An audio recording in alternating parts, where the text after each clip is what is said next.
Good evening to one and all. This is A. Nirmala Devi, working as an assistant professor in G. Pullareddy Engineering College. Today I am going to discuss about superconductivity. So before going to know the definition of superconductivity, I need to give some brief introduction part about the superconductivity. The conductivity to be perfect. What is perfect superconductivity? So conductivity means opposition property of resistance. That means if a conductor has less resistivity or less resistance, we can say that it has more conductivity or better conductivity. So suppose if you take any conductor, if that conductor will be having very lesser resistance or lesser resistivity, then we can tell that it is a superconductivity material. Less resistivity means the resistance must be 0. So to get the resistance or resistivity must be 0 means to that material resistance or resistivity must present inside the material. That is the inherent property that is exhibiting to the material. This will be occurring mainly due to the scattering of electrons which are going to interact with the positive charges which are presenting inside the material. When they are going to interact with the positive charges, automatically at the time of collision, they are going to collide. So due to that, what happens? Some resistance will be taken place. Due to that, what happens? Heat will be liberated. So due to that resistance will be taken place, and due to the high scattering, resistance will be more to that material. When the energy will be reduced to the electrons which are presenting inside the material, so when they are going to collide with the positive charges which are presenting inside the material, they are going to have the lower scattering. So due to that lower scattering only, so that materials will be getting less resistance or less resistivity, and conductivity will be more to that materials. That type of materials are called as superconductors, and the materials exhibiting that phenomena is called as a superconductivity. So these are the some of the contents related to this chapter. First we are going to discuss about the superconductivity definition. Next we are going to discuss about the properties, Misner effect, type of superconductors, flux quantization, Josephson effect, squid, and some of the applications related to this superconductivity material. First we are going to discuss about the definition. Superconductivity is a phenomenon of attaining zero resistivity or infinite conductivity when the temperature is cooled to a low temperature. The temperature must be very low. So if the temperature is low only, then this phenomena will be occurring to that material. If the temperature will be very high, then this phenomena will be not taken place to that materials. So that's why we have to reduce the temperature. In that situation only, this phenomena will be taken place to that materials. When we are going to cooled to the sufficient temperature or low temperature, certain number of metals, whatever the metals we are going to take, whatever the ceramics and alloys, they can conduct high current or high electrical conductivity without resistance. The materials which are exhibiting this property or this phenomena, that materials are called as a superconductors. At which temperature this superconductive phenomena will be taken place? The temperature at which superconductors will be exhibiting this phenomena, that temperature is called as a critical temperature. We can call it as another name we are going to give to this temperature is called as a transition temperature. We can call with two names. Either we can call with a critical temperature or we can call with a transition temperature. Next, actually who introduced this topic? First, this was the first famous scientist, Dutch physicist, Kamerlingh Onnes. He developed this concept in the year 1911. He studied that resistance will be 0 for the solid mercury, and that will be disappearing. Resistance will be disappearing suddenly at a temperature of 4.2 Kelvin. So by using which liquid? So actually we'll be knowing that liquid will be presenting in the form of gas. Everyone will be knowing. But here we are going to call it as a liquid helium. We are going to convert from gas phase to the liquid phase. So when the gas phase is converted at a temperature of 4.2 Kelvin, that liquid helium will be poured onto the solid mercury. So at that temperature only, abruptly or suddenly, that material will be getting zero resistance. So that liquid helium is called as a refrigerant.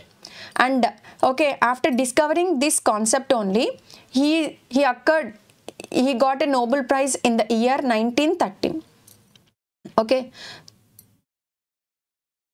So if you observe the graphical representation carefully, okay, if you see here, so here when we are going to reduce the temperature, automatically what happens, resistance also going to get reduced.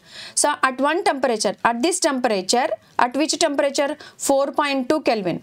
So here resistance will be becoming 0. So if the materials are occurring, even though temperature is not becoming 0 also, still temperature is presenting to that material also. If the material is occurring 0 resistance, that type of materials are called as a superconducting materials. The phenomena which is attaining 0 resistance to that materials are called as a superconductivity. Before the discovery of superconductors, everyone thought that electrical resistance will be becoming 0 only at absolute 0. That is nothing but if temperature reduces, automatically resistance will be reducing. At 0 temperature only, all scientists thought that electrical resistance will be 0 at 0 temperature only, resistance will be 0. But so after introducing of this concept only, everybody realized that resistance will be 0 even the temperature is not becoming 0.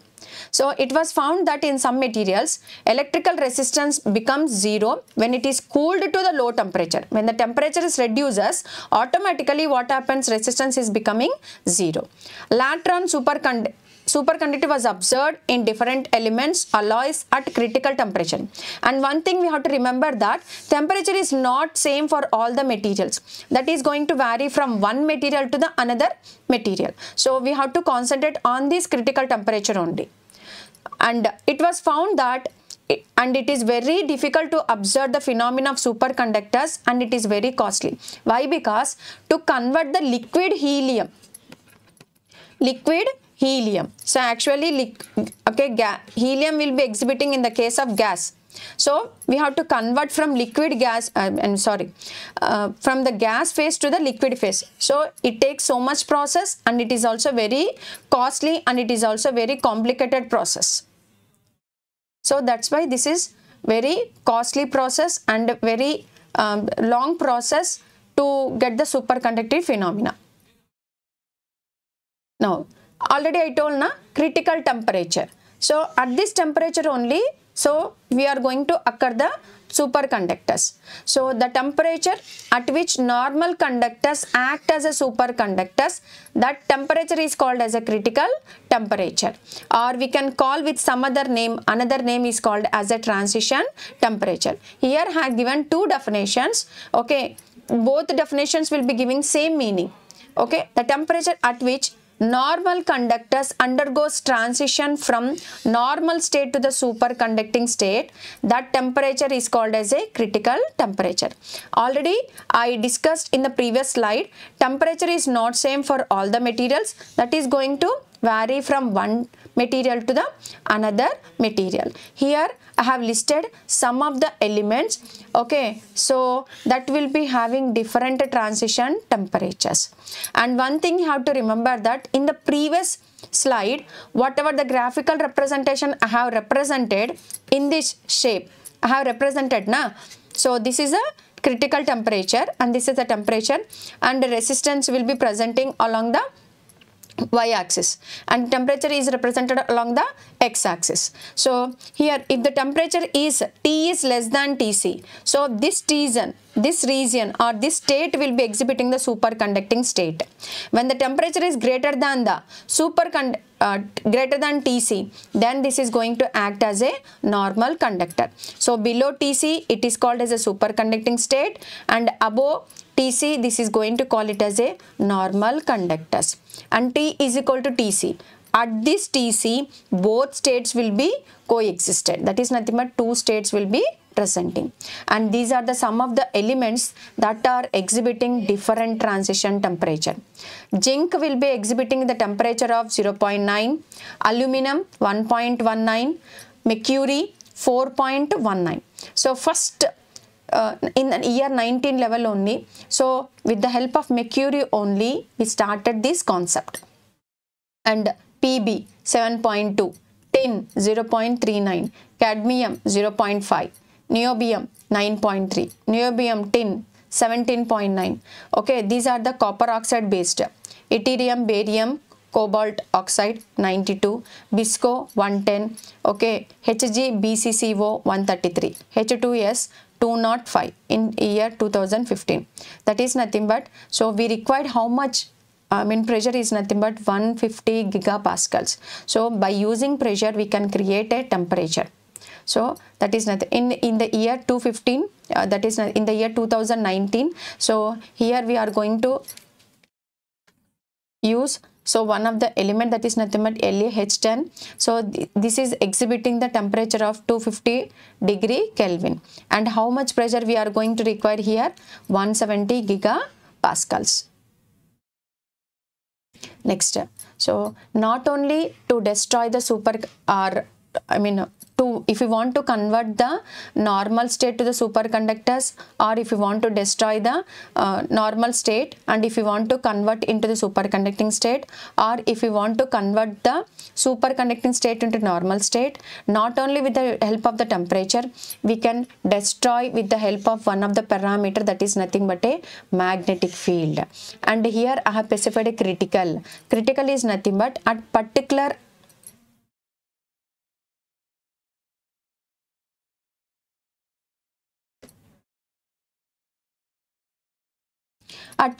temperature.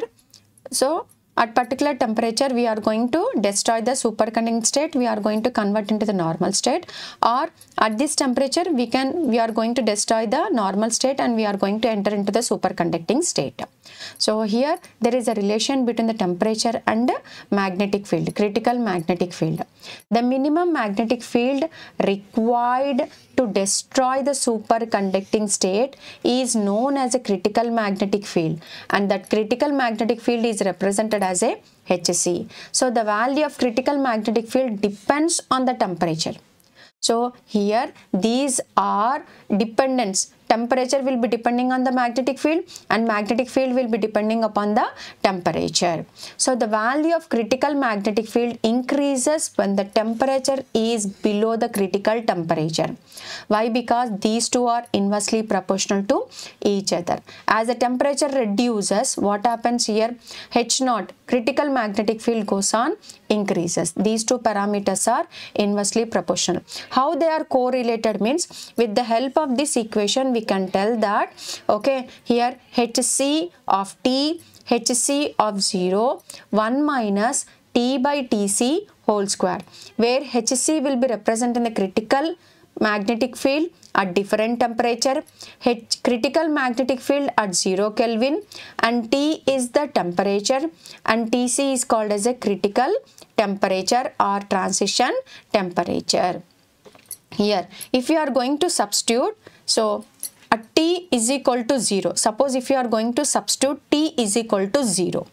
If T is equal to 0 means, if you are going to substitute T is equal to 0 in this above equation, what happens here? This complete term will be becoming 0 and Hc of T will be equal to Hc of 0.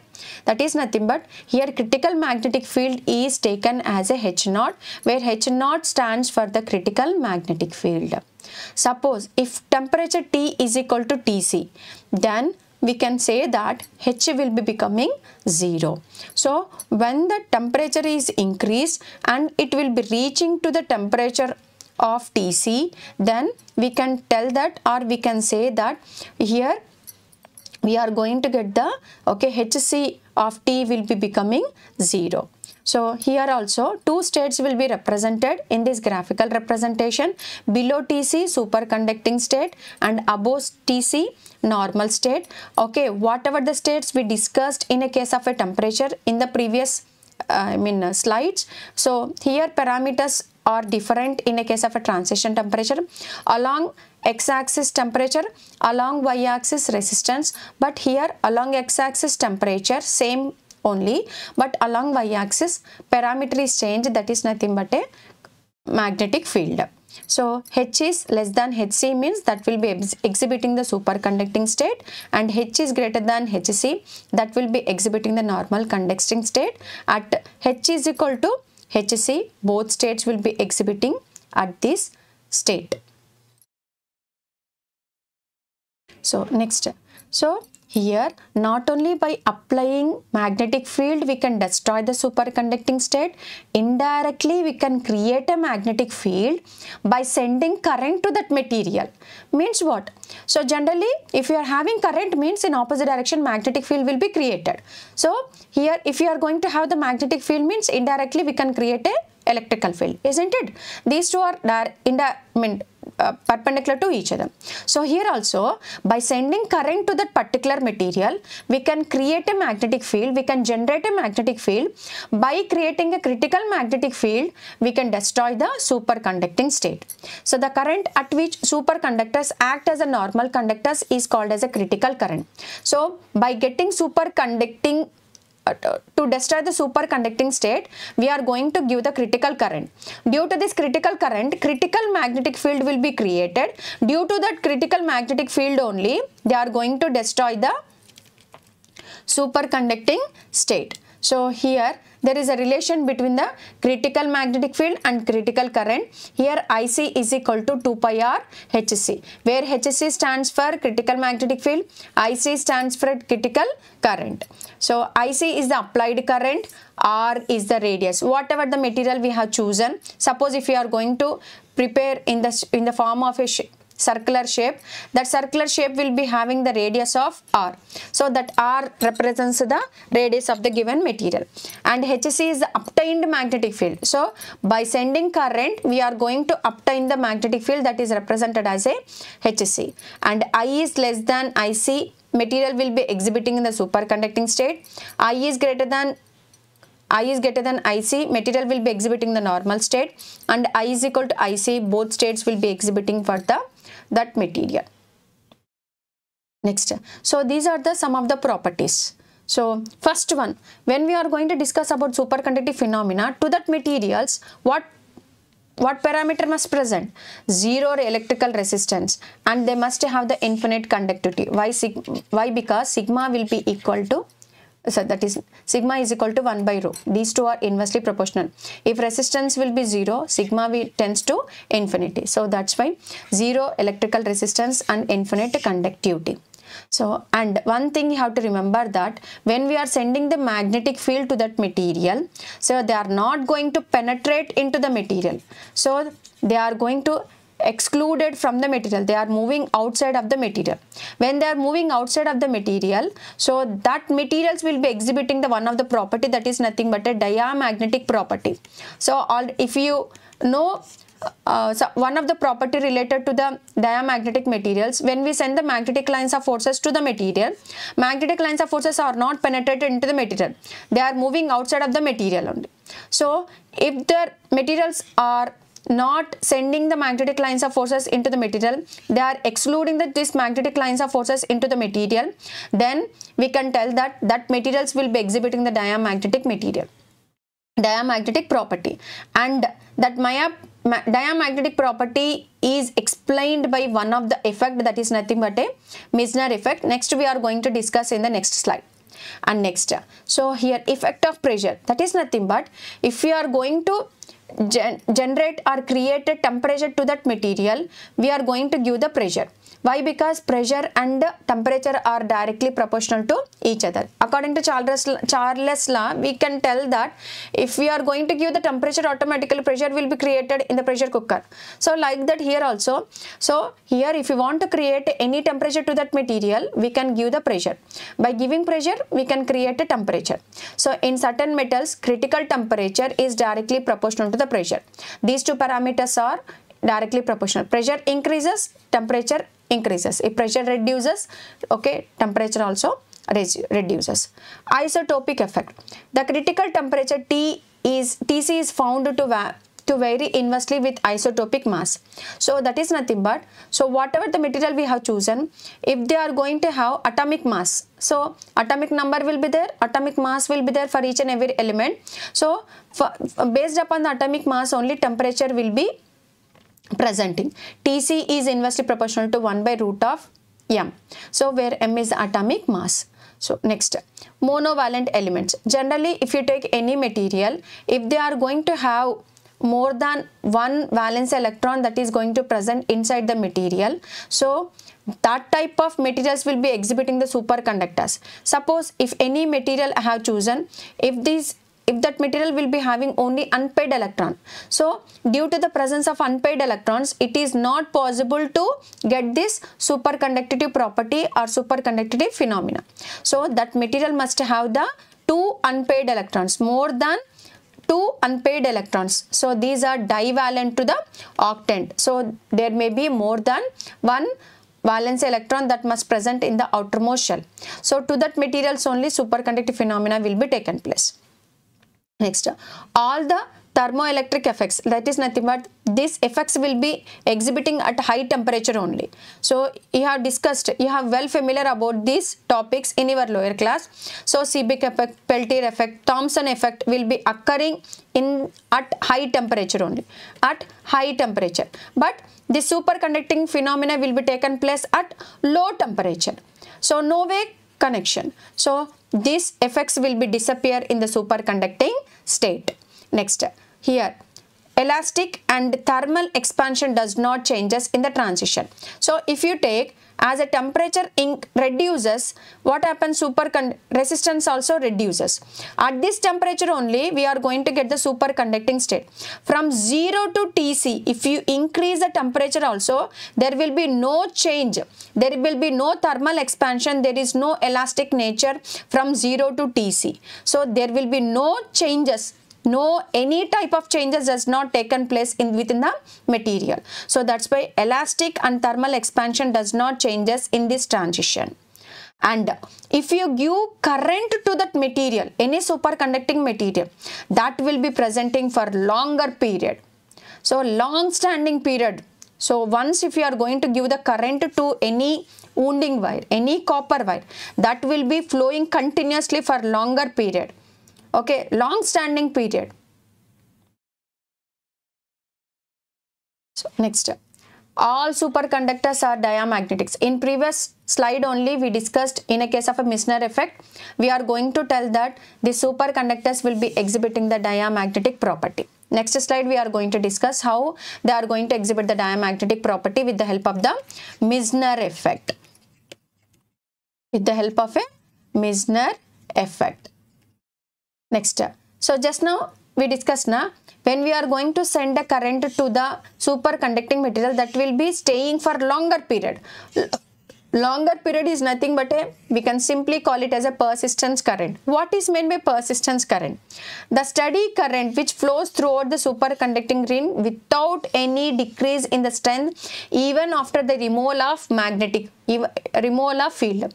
So even though once we are going to give that field, so even though if you are going to remove that field also, there will be no change in the current that flows continuously for longer period. So after giving, once we are going to give any field, if you are going to give any magnetic field to this one, automatically what happens? Electrical field will be created. So if you remove that magnetic field also, the current, whatever the current that is built within the material, that built electrical field will be flows continuously for longer period, long standing period. So that current is called as a persistence, long standing period, long standing period,